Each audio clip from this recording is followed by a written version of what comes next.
Hi everyone, it's Shannon. Welcome back to my channel. I don't know about you, but I definitely have spring fever and it's finally starting to warm up around here. So my thought process keeps going to the front porch and how we can update that and bring it back to life and give it more of a spring feel. I keep coming across these beautiful spring signs that say fresh cut flowers on them, but they're all horizontal. And the space that I would like for my sign to go, I really need a vertical sign. So instead of purchasing one or hunting one down, of course, my thought process goes to how can I make this myself? So today I'm gonna share with you how to create a little bit different take on the fresh cut flowers wood sign. So let's get started. For this wood sign, I am using a 1x8 piece of pine, also known as common board in your hardware store. I cut mine down to 30 inches long, but you can also have your hardware store cut your wood down for you before you purchase it. I started by squaring up the end of my pine before measuring my 30 inches and cutting it down using my compound miter saw. And once I had my sign cut down to size, I used my orbital sander and 80 grit sandpaper to sand the entire wood sign down, the top, bottom, and all of the sides. And since my design has sort of a rounded frame around it, I also took some extra time to round the corners of the sign down at this point as well.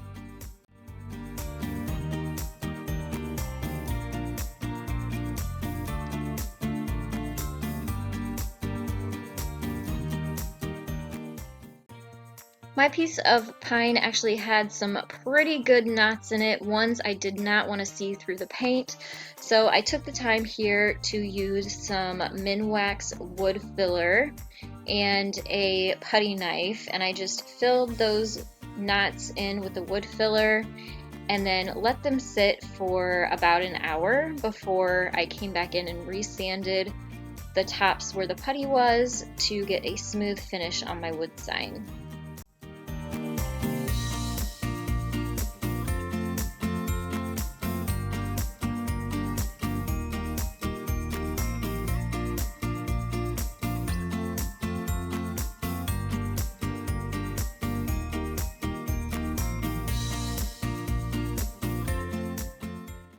Once all of that wood filler had completely dried, I was able to take it upstairs so I could paint it.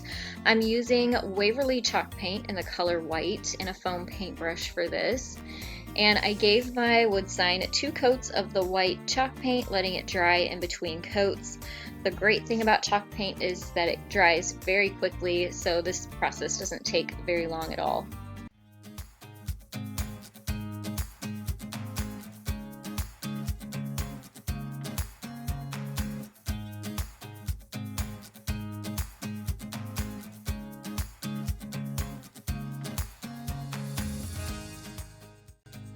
Here's a look at the sign after just 1 coat of the chalk paint, and you can see sort of see through the paint, and that is sort of a look that is up to you. If you want something more weathered looking, then 1 coat will be fine. I wanted something that was a nice solid coat, so I went ahead and did 2 coats of the chalk paint. All right, so now it is the next day. I added 2 coats of that white chalk paint and let it sit overnight. I like to do that before I stencil on my wood signs because it gives the paint time to cure and dry all the way, and it just makes it a lot more easy when you're applying a decal or a stencil to the top. You'll have a lot less paint bleed that way, and you're not gonna peel back that paint that was fresh. Now before I add my stencil and start working on my design, I wanted to share with you a little bit about this new light that I started using, and I'm not sure how I lived without it all these years, because it has been a game changer for me. Now let me tell you a little bit about this light and how it has helped me so much when it comes to creating decals and stencils. But it's also such a great light, especially if you're gonna be doing any kind of small detail work or crafting. This Crafter's Dream light is by Brightech, and it is the LightView XL 2-in-1. And the reason that it is 2-in-1 is because you can use this on your tabletop as well as on the floor. So depending on where you are comfortable crafting or working, you can make this light work for you. Now the reason it comes in so handy for me when it comes to weeding out my designs is I like to work at night quite a bit. So I do a lot of my filming during the day, and then in the evening time is when I do my work and my orders for my Etsy shop. So even though I have overhead lighting, it just doesn't illuminate the space as much as I need it to do all of that detail work. So what I really like about this light is that you can adjust the height to where it is out of your way and yet it's still low enough to illuminate your space. It has this great arm on it to where you can move it out, and you can also move it back and away, and you can also move it up and down. So there's lots of ways to adjust it to make it fit and work for you to where you are comfortable. Another wonderful thing about this light is that it has different settings on it. So if you need it a little bit dimmer, you can take it all the way down. It's got a couple up settings, so you can make it really bright if you like it as well. The other great feature that this light has is that it's also a magnifier. So all you have to do is flip up this lid on the top and it will magnify your work 2.5 times the original size. Brightech also offers all kinds of great decorative lights and lamps as well, including floor lamps, table lamps. They have string lights that would be beautiful for the springtime and outside decor as well. And then so many other great options as far as the magnifier lamps go. Another great thing about Brightech is that they are very affordable. However, they are offering my viewers of the Daily DIYer an additional 15% off their online store. And all you have to do to claim that offer is check out the link that I'll have in the description box below. So like I said, I'm not sure how I ever lived without this light, and you'll be seeing it in lots more of my videos coming up because I will for sure be using this as a staple piece to help me with my creating. All right, so now it is time for me to work on my stencil, and I wanted to show you real quick just the big difference that this light really does make and how much easier it makes it for me to weed out the design. Now, let me tell you, it is 12:05 in the afternoon, so it is full sunshine. It's not even overcast. I have every light on in the kitchen as well as my overhead lighting, and I even have a studio light on in here. But let me turn on the Brightech light so that you can see what a difference it makes in my workspace. So here is the light off, and here is the light on. So you can see that now it will be much easier for me to see those cut lines that my machine cut for me to be able to weed this design out. All right, so now I'm going to work on my stencil here, and I'll kind of talk as I'm working. I have a silhouette cameo, and that is what I use to not only design my stencil, but it's also what I use to cut the stencil with. And this material here is by Oracle. It's called Oramask number 813, and it's a stencil material. And I have this design available in my Etsy shop. So if you have a vinyl cutter, and it will accept SVG files, or if you have a machine that you can trace JPEG files in, you can purchase this over my Etsy shop, which is crossmyheart.com. and create your own stencil to create the sign that will look just like this if you follow this tutorial. I'm just gonna go ahead and finish weeding this out, and then I'll come back and tell you what we're gonna do next.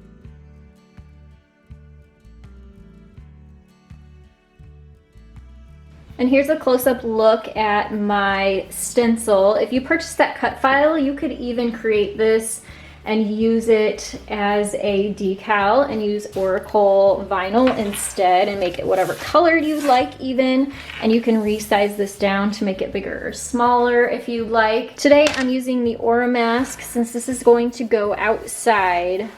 So I'm going to paint my design on, and then later on I will seal the sign so that it can go outside and it'll be safe and protected. And now I'm going to transfer my stencil onto my wood sign using transfer tape. And I use Duck brand clear laminate that I get from Walmart as my transfer tape. And I'll show you how I use that right now.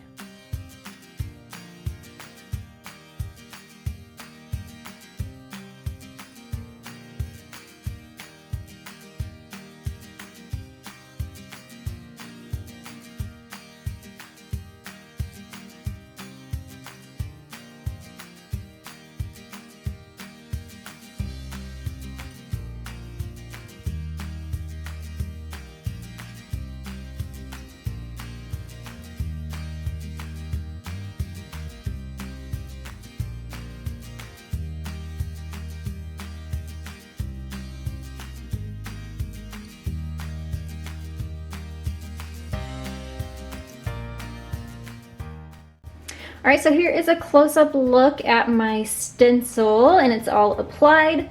So basically what I did is I got some of the sticky off of my transfer tape before I put it on top of the stencil, pushed that stencil onto the transfer tape, pulled that off, stuck it on my wood, and then made sure it was all centered before squeegeeing it some more to peel that transfer paper off. I have a whole tutorial on how to apply stencils. If you'd like more details on that, I will link that down below. And now it's time to add our paint to the stencil. I'm going to be using chalk paint, just black chalk paint and a foam paintbrush. And the secret to this is less is more, and that you want to do up and down motions. You don't want to go, you know, wipe it on, you want to pounce it on. And we're going to have to do at least 2 coats of paint, so it's okay if your first coat isn't a lot of paint.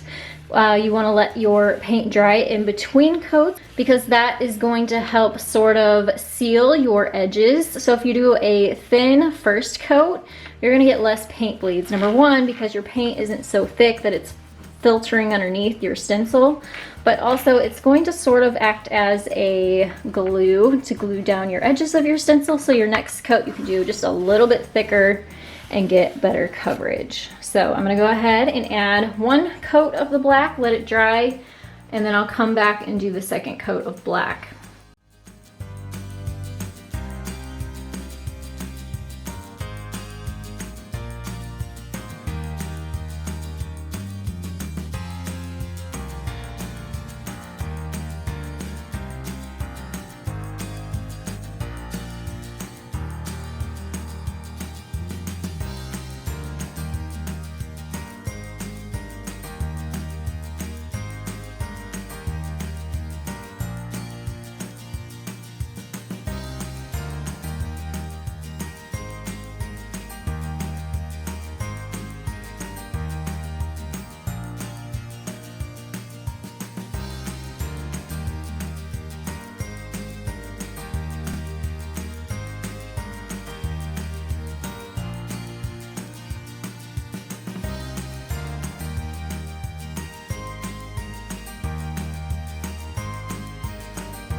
All right, so here is a close-up look. It is definitely not a perfect science. I need to touch that spot up right there. And then there was another one down here. I'm gonna use my white chalk paint and a little paintbrush and touch it up really quickly, super easy. And then once that is touched up and this is completely dry, I'm going to seal it. I like to use polyacrylic, which is in a can like wood stain is, and it's non-yellowing and it dries really quickly, so that's why I really like polyacrylic. But you can also spray seal this with like a Krylon clear matte finish. And if I had the opportunity and it was warm enough outside, I would probably spray it, because it's gonna take several days for the chalk paint to cure before I can wipe on a clear finish, because otherwise it will actually smear your paint. Even if you leave this for a few hours, I don't know why. It must be because the chalk paint hasn't cured and hardened all the way, but it will actually smear. So you want to be really careful if you're going to use a polyacrylic. Let it sit for a long time before you add that clear coat to the top. Otherwise, spray it and then you won't have that problem at all.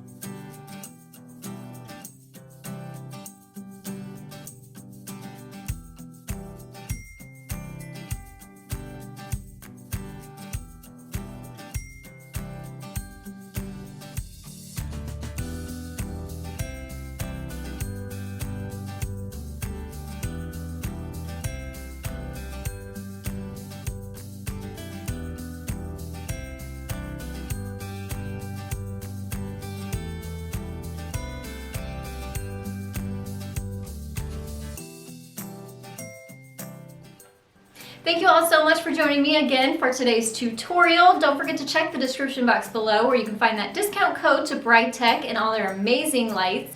You'll also find the link to my Etsy shop and the file that I used to create this wood sign. I hope that this tutorial inspired you. Make sure to give it a thumbs up for me. Hit the share button as well and share this with your friends and family and inspire them too.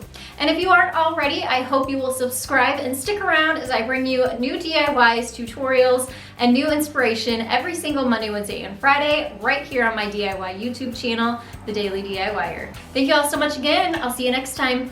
Bye guys.